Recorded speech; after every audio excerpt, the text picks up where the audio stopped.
കുട്ടികളെ next chapter വരുന്നത് reading with understanding ആണ്. Thimmakka and biomedical waste management. Okay, തിമാക്കയെ കുറിച്ചിട്ടും തിമാക്ക എങ്ങനെയാണ് ഈ ഒരു പരിസ്ഥിതിയെ സംരക്ഷിക്കുന്നത് എന്നതിനെ കുറിച്ചിട്ടൊക്കെ ഉള്ളതാണ്. ഓക്കെ, അപ്പോൾ നമുക്ക് ആ ചാപ്റ്റർ ഒന്ന് നോക്കാം. അതും ഈ പറഞ്ഞ രണ്ട് സെക്ഷനായിട്ടാണ് തന്നിരിക്കുന്നത്. ഫസ്റ്റത്തെ സെക്ഷനിൽ പറയുന്നത് തിമാക്കനെ കുറിച്ചിട്ടും സെക്കൻഡ് സെക്ഷനിൽ വരുന്നത് നമ്മുടെ ബയോമെഡിക്കൽ വേസ്റ്റ് മാനേജ്മെൻറ്റിനെ കുറിച്ചിട്ടുമാണ് വരുന്നത്. തിമാക്ക എന്ന് പറയുന്നത് ഒരു കർണാടകയിൽ ജനിച്ച ഒരു പരിസ്ഥിതി പ്രവർത്തകയാണ് തിമാക്ക. ഓക്കെ, ജീവിതത്തെയും പ്രകൃതിയെയും ഒരുപോലെ സ്നേഹിച്ച രണ്ട് വ്യക്തികളുടെ ജീവിത കഥയാണിത്. കർണാടകത്തിലെ ഒരു ഗ്രാമത്തിൽ ജീവിച്ചിരുന്ന ദമ്പതികളാണ് തിമ്മാക്കയും അവരുടെ ഭർത്താവായിട്ടുള്ള ബിക്കാലു ചിക്കയ്യയും. അവരുടെ പേര് ഓർത്തു വെക്കണേ, തിമ്മക്ക ആൻഡ് ബിക്കാലു ചിക്കയ്യ. ഓക്കെ, മക്കളില്ലാതിരുന്ന അവർ മറ്റുള്ളവരിൽ നിന്നും അയൽവാക്കാരുടെ ഇടയിൽ നിന്നും ഒരുപാട് ആക്ഷേപങ്ങൾ കേട്ടിട്ടുണ്ട്. എന്നാൽ തങ്ങളുടെ ജീവിതം വെറുതെ ജീവിച്ചു തീർക്കുവാൻ അവർ ആഗ്രഹിച്ചിരുന്നില്ല. ഭർത്താവ് ബിക്കാലു അംഗവൈകല്യം ബാധിച്ച ആളായിരുന്നതിനാൽ തന്നെ തിമ്മാക്കയ്ക്ക് ജീവിതം മുന്നോട്ട് നീക്കുവാൻ ജോലി ചെയ്യേണ്ടി വന്നിരുന്നു. അതിനാൽ തന്നെ മക്കളില്ലാതിരുന്ന അവർ 1950 മക്കളെ ദത്തെടുക്കാൻ തീരുമാനിച്ചു. എന്നാൽ അവരുടെ മക്കൾ മനുഷ്യരല്ലായിരുന്നു. അവർ ദത്തെടുത്തിരുന്നത് മനുഷ്യരെയല്ല, ദത്തെടുത്തിരുന്ന ആരെയായിരുന്നു? മരങ്ങളെയായിരുന്നു. പ്രകൃതിയോട് സ്നേഹിക്കുന്ന അല്ലെങ്കിൽ പ്രകൃതിയെ ഇഷ്ടപ്പെട്ടിരുന്ന അവർ ദത്തെടുത്തിരുന്നത് ആൽമരങ്ങളെയായിരുന്നു. 284 ആൽമരങ്ങളാണ് അവർ വെച്ചുപിടിപ്പിച്ചത്. ആ ആൽമരങ്ങൾ കർണാടക ദേശീയപാതയുടെ ഇരുവശങ്ങളിലായി 3 കിലോമീറ്റർ ചുറ്റളവിൽ അവർ നട്ടുവെച്ചു. അതിനെ സ്വന്തം മക്കളെ പോലെ പരിപാലിക്കുകയും അതിനാവശ്യമായ വെള്ളം നൽകുകയും ചെയ്തിരുന്നു. അവരുടെ ഈ പരിപാലനങ്ങളും കഷ്ടപ്പാടുകളും എല്ലാം കണ്ട് വൃക്ഷങ്ങൾ വളർന്നു വലുതാകുകയും 3 കിലോമീറ്ററോളം ചുറ്റളവിൽ പച്ചപ്പ് നിറയുന്നതിനും കാരണമായി തീർന്നു. ഈ വൃക്ഷങ്ങൾ പക്ഷികൾക്ക് കൂട്, മനുഷ്യർക്ക് തണലും നൽകി. മണ്ണൊലിപ്പ് തടഞ്ഞ് ഭൂമിക്ക് ഒരു ആവരണമായി ആ മരങ്ങളെല്ലാം മാറി. തിമ്മാക്കയുടെ ഈ അധ്വാനത്തിനും കരുതലിനും രാജ്യം national citizen award for social forestry നൽകി ആദരിക്കുകയും ചെയ്തു. അപ്പോൾ തിമ്മാക്ക എന്ന് പറയുന്ന വ്യക്തിയെയും അല്ലെങ്കിൽ അവരുടെ ഭർത്താവ് ബിക്കാലു ചിക്കയെയും നമ്മൾ ഒരിക്കലും മറക്കാൻ പാടില്ല. നമ്മൾ കർണാടകയിലെ പോകുമ്പോൾ നമ്മൾ കാണുന്ന ഒരു 3 കിലോമീറ്ററോളം ദേശീയപാതയിലൂടെ കടന്നു പോകുമ്പോൾ കാണുന്ന 3 കിലോമീറ്ററോളം ചുറ്റളവിൽ ആൽമരങ്ങൾ സ്ഥാപിച്ചത് ആരാണ്? ഈ തിമ്മാക്കയും ചിക്കയും ആണ്.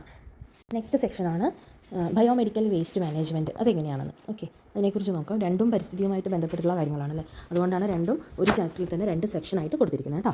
ഓക്കെ, ബയോമെഡിക്കൽ മാലിന്യം എന്ന് പറയുന്നത് അതൊരു വളരെ ഇമ്പോർട്ടൻ്റ് ആയിട്ടുള്ള കാര്യങ്ങളാണ്. കാരണം ബയോമെഡിക്കൽ വേസ്റ്റ് എന്ന് പറഞ്ഞാൽ എവിടെ നിന്ന് വരുന്നതാണ്?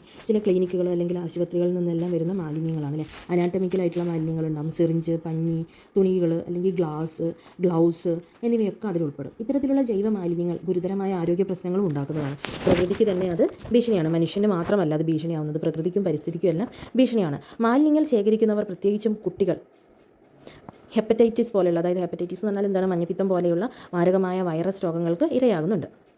ഈ മാലിന്യങ്ങളെല്ലാം റീസൈക്ലിംഗ് ചെയ്യാനും വളരെ നല്ല രീതിയിൽ അതിനെ റീസൈക്ലിംഗ് ചെയ്യുന്ന രീതികളെല്ലാം നമ്മൾ എന്ത് ചെയ്യണം? നമ്മൾ ഉപയോഗിക്കാൻ ശ്രമിക്കണം. ഈ ഒരു ചാപ്റ്റർ എന്ന് പറയുന്നത് ശരിക്കും പ്രകൃതിയെ സ്നേഹിക്കാനും എങ്ങനെയാണ് നമ്മൾ മാലിന്യ സംസ്കരണം നടത്തേണ്ടത് എന്ന ആ ഉത്തരവാദിത്തത്തെ നമ്മളെ ബോധ്യപ്പെടുത്താനും വേണ്ടിയിട്ടുള്ള ചാപ്റ്റേഴ്സാണ് ഈ ഒരു ചാപ്റ്റർ. ഇതിലെ 2 സെക്ഷനും പ്രകൃതിയോട് ചേർന്നിട്ടുള്ളതാണ്. ഈ സെക്ഷൻ 2 പറയുന്ന കാര്യമാണ് ഓസ്ട്രേലിയയിലും അല്ലെങ്കിൽ മറ്റ് രാജ്യങ്ങളിലെല്ലാം മാലിന്യം കൂട്ടിയിടുന്നതും തടയുന്നതിന് പ്രത്യേക കണ്ടെയ്നറുകളിൽ ആക്കി കൊണ്ടുപോയി കത്തിച്ചു കളയുന്നതിനുമുള്ള ഉത്തരവ് ഇറക്കിയിട്ടുണ്ട്. നമ്മുടെ ഇവിടെയും അങ്ങനെ എന്തെങ്കിലും ചെയ്യണം അല്ലേ. ഇപ്പോൾ കുറച്ചുകൂടി നമ്മുടെ ഇടങ്ങളിലെല്ലാം മെച്ചപ്പെട്ടിട്ടുണ്ട്. കാരണം നമുക്ക് പ്ലാസ്റ്റിക് മാലിന്യങ്ങൾ കത്തിക്കുന്നത് ഒഴിവാക്കാൻ വേണ്ടിയിട്ട് ഹരിതകർമ്മ സേനയെ കുറിച്ചിട്ടൊക്കെ നമുക്കറിയാമല്ലോ. അവരെന്ത് ചെയ്യും? അവർ മാസത്തിൽ 1-2 തവണയെല്ലാം വന്നിട്ട് നമ്മളെടുത്തുന്ന വേസ്റ്റും, അതായത് പ്ലാസ്റ്റിക് ആയിട്ടുള്ള വേസ്റ്റുകൾ അല്ലെങ്കിൽ കുപ്പി, ഗ്ലാസ് അങ്ങനെയുള്ള വേസ്റ്റുകളെല്ലാം എടുത്തുകൊണ്ട് പോവുകയും അവരതിനെ റീസൈക്കിൾ ചെയ്യാനുള്ള തുടർ നടപടികളെല്ലാം സ്വീകരിക്കുന്നുണ്ട്. അത് ഒരുവിധം നല്ല കാര്യങ്ങൾ തന്നെയാണ് അല്ലേ. അപ്പോൾ മാലിന്യങ്ങൾ കൂട്ടിയിടുന്നതും നഗരങ്ങളുടെയും പട്ടണങ്ങളുടെയും സൗന്ദര്യങ്ങൾ നശിപ്പിക്കുകയും എല്ലാം ചെയ്യുന്നു. അതേപോലെ തന്നെ ഗുരുതരമായിട്ടുള്ള ആരോഗ്യ പ്രശ്നങ്ങൾ സൃഷ്ടിക്കും. ഈ മാലിന്യങ്ങൾ നിന്നുമാണ് ഈച്ചയും കൊതുകും എലിയും പാറ്റയും എല്ലാം ഉണ്ടാവുകയും അതേപോലെ തന്നെ ഇവയെല്ലാം കഴിച്ചിട്ട് നമുക്ക് പലതരത്തിലുള്ള അല്ലെങ്കിൽ ഭക്ഷണ സാധനങ്ങളിലെല്ലാം ഈച്ചയും എല്ലാം വന്നിരിക്കുകയൊക്കെ ചെയ്തിട്ട് നമുക്ക് പലതരത്തിലുള്ള ആരോഗ്യ പ്രശ്നങ്ങളും ഉണ്ടാകും അല്ലേ. ഏകദേശം റിപ്പോർട്ട് കണക്കിന് 8 ലക്ഷം ഈച്ചകൾ 1 ക്യൂബിക് മീറ്റർ മാലിന്യത്തിൽ നിന്ന് ഉണ്ടാകുമെന്നാണ്. പത്തോജനിക് ജീവികളെ വഹിക്കുന്ന ഈച്ചകളാണെങ്കിൽ ഡിസെൻട്രി, ഡയറിയ തുടങ്ങിയ അസുഖങ്ങൾ ഉണ്ടാക്കും. അതേപോലെ തന്നെ എലികളാണ് പ്ലാഗ് പോലെയുള്ള അസുഖങ്ങൾ പരത്തുന്നത്. ഖരമാലിന്യങ്ങളുമായി ബന്ധപ്പെട്ട് ഏകദേശം 25 രോഗങ്ങൾ നമുക്കുണ്ടാകുമെന്നാണ് റിപ്പോർട്ട് സൂചിപ്പിക്കുന്നത്. തീപിടുത്തത്തിനും മാലിന്യം കൂട്ടിയിടുന്നതിനും കാരണമാകുന്നുണ്ട്. ഇതിനെയെല്ലാം പരിഹാരം എന്ന നിലയിൽ മാലിന്യം ശേഖരിച്ച് ദൂരസ്ഥലങ്ങളിൽ കമ്പോസ്റ്റിംഗ് ചെയ്യുകയോ അല്ലെങ്കിൽ റീസൈക്ലിംഗ് ചെയ്യുകയോ അല്ലെങ്കിൽ കത്തിച്ചു കളയുകയോ ചെയ്യേണ്ടതാണ്. ആ ഒരു കാര്യം നോക്കുകയാണെങ്കിൽ നമ്മുടെ വയനാട് എന്ന് പറയുന്നത് ശരിക്കും മാലിന്യ വിമുക്ത ഡിസ്ട്രിക്റ്റ് ആയിട്ട് മാറിയിരിക്കുന്നത് നമുക്ക് ശരിക്കും അഭിമാനിക്കാവുന്ന കാര്യം തന്നെയാണ് അല്ലേ. നമ്മുടെ ബത്തേരിയാണ് കൂടുതലായിട്ട് ഏറ്റവും ആദ്യം മാലിന്യങ്ങളെല്ലാം വിമുക്തമാക്കേണ്ടത്, അല്ലെങ്കിൽ മാലിന്യം എങ്ങനെയാണ് റീസൈക്ലിംഗ് ചെയ്യേണ്ടത്, അതിനെ എങ്ങനെ മാറ്റി നല്ലൊരു സുന്ദരമായിട്ടുള്ളൊരു ടൗണാക്കി മാറ്റാമെന്ന് നമ്മൾ കണ്ടുകൊണ്ടിരിക്കുകയാണ് അല്ലേ. ശരിക്കും നമ്മുടെ ഈ ഒരു ബത്തേരിനെ അപേക്ഷിച്ച് നോക്കുമ്പോൾ ബത്തേരിനെ കണ്ടിട്ട് ഓരോ സ്ഥലങ്ങളിലും ഓരോ ഭാഗത്തുള്ളവരും അവരവരുടെ സിറ്റീസ് അല്ലെങ്കിൽ അവരവരുടെ ടൗണുകൾ സ്ഥലങ്ങളെല്ലാം വൃത്തിയാക്കാനും അതിനനുസരിച്ച് വേണ്ട കാര്യങ്ങളെല്ലാം ചെയ്യാനും മാലിന്യങ്ങളെല്ലാം ഒഴിവാക്കാനും ഒക്കെ ചെയ്യുന്നുണ്ടല്ലേ. അപ്പോൾ നമുക്കിനി ഭാവിയുള്ള ഒരു തലമുറ, ഇനി ഭാവിയിലെ തലമുറയ്ക്ക് നമുക്ക് നല്ലൊരു ആരോഗ്യകരമായിട്ടുള്ളൊരു ജീവിതം തന്നെ, നമ്മളിങ്ങനെ പോവുകയാണെങ്കിൽ നമുക്കൊരു ആരോഗ്യകരമായിട്ടുള്ളൊരു ജീവിതം തന്നെ അവർക്ക് ഉറപ്പ് നൽകാവുന്നതാണ് അല്ലേ. ഓക്കെ, അപ്പോൾ ഇത്രയും കാര്യങ്ങളാണ് ഇതിൽ പറയുന്നത്, ഈ ഒരു ചാപ്റ്ററിൽ പറയുന്നത്.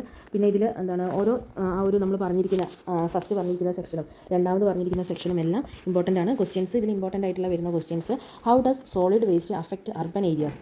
അർബൻ ഏരിയയിൽ എങ്ങനെയാണ് സോളിഡ് വേസ്റ്റ് അല്ലെങ്കിൽ ഖരാവസ്ഥയിലുള്ള വേസ്റ്റുകളെല്ലാം ഡിസ്പോസ് ചെയ്യുന്നത്, അല്ലെങ്കിൽ അതിനെ എങ്ങനെയാണ് ക്ലീൻ ചെയ്യുന്നത് എന്നതിനെക്കുറിച്ചിട്ട് പറയുന്നുണ്ട്. അല്ലെങ്കിൽ അത് എങ്ങനെയാണ് എഫക്റ്റ് ചെയ്യുക, നമ്മുടെ അർബൻ ഏരിയയിൽ എഫക്റ്റ് ചെയ്യുന്നത് എങ്ങനെയാണെന്നും അതിനെ എന്താണ് നമ്മൾ ചെയ്യേണ്ടത് എന്നെല്ലാം നമ്മളിപ്പോൾ സെക്കൻഡ് സെക്ഷനിൽ പറഞ്ഞിട്ടുണ്ട്. അതാണ് അവിടെ വേണ്ടത്. Why are rag pickers at higher risk from biomedical waste? Rag pickers എങ്ങനെയാണ് അത് കളക്ട് ചെയ്തിട്ട് biomedical waste with their own bare hands? Rag pickers എന്ന് പറഞ്ഞാൽ അവരെങ്ങനെയാണ് ചെയ്യുന്നത്? അതായത് തങ്ങളുടെ കൈകളിൽ അല്ലെങ്കിൽ ഒരു ഗ്ലൗസും ഒന്നും ഇടാണ്ടാണ് അവരത് ബയോമെഡിക്കൽ വേസ്റ്റുകളെല്ലാം കളക്ട് ചെയ്യുക അല്ലേ. അപ്പോൾ അത് ശരിക്കും എന്താക്കും? അത് ശരിക്കും അതിൽ നിന്നും ഇൻഫെക്ഷൻ അല്ലെങ്കിൽ എന്തെങ്കിലും ഇൻഫെക്ഷൻസ് നമ്മുടെ ശരീരത്തിൽ കയറുകയും ഗുരുതരമായിട്ടുള്ള ആരോഗ്യ പ്രശ്നങ്ങൾ ഉണ്ടാക്കുകയും ചെയ്യും അല്ലേ. What incident in Surat highlights the importance of waste management? Waste മാനേജ്മെൻറ്റിന് എന്താണ് ഒരു ഇൻസിഡൻറ്റ്, അതായത് സൂറത്തിനെ കുറിച്ച് പറയുന്നത് എന്താണ്? 1994 സൂറത്ത് ഒരു വലിയൊരു പ്ലാഗിന് വിധേയമായിട്ടുണ്ട്. കാരണം അവിടുത്തെ വേസ്റ്റുകളെല്ലാം കറക്റ്റ് നല്ല രീതിയിൽ തന്നെ ഡിസ്പോസ് ചെയ്യാത്തതിൻ്റെ പേരിലും അതേപോലെ തന്നെ നല്ല രീതിയിൽ അതിന് റീസൈക്ലിംഗ് ചെയ്യാത്തതിൻ്റെ പേരിലും അവിടെയുള്ള കുറേ പേർക്ക് പ്ലാഗ് വരികയും കുറേ പേർക്ക് ഗുരുതരമായിട്ടുള്ള ആരോഗ്യ പ്രശ്നങ്ങളും എല്ലാം ഉണ്ടാവുകയും എമർജൻസി സിറ്റുവേഷൻസ് എല്ലാം അവർ ഫേസ് ചെയ്യേണ്ട അവസ്ഥയൊക്കെ ഉണ്ടായിട്ടുണ്ട്. അതിനെക്കുറിച്ചാണ് പറയുന്നത്. ഓക്കെ, ഇനി നെക്സ്റ്റ് ചാപ്റ്റർ നോക്കാം.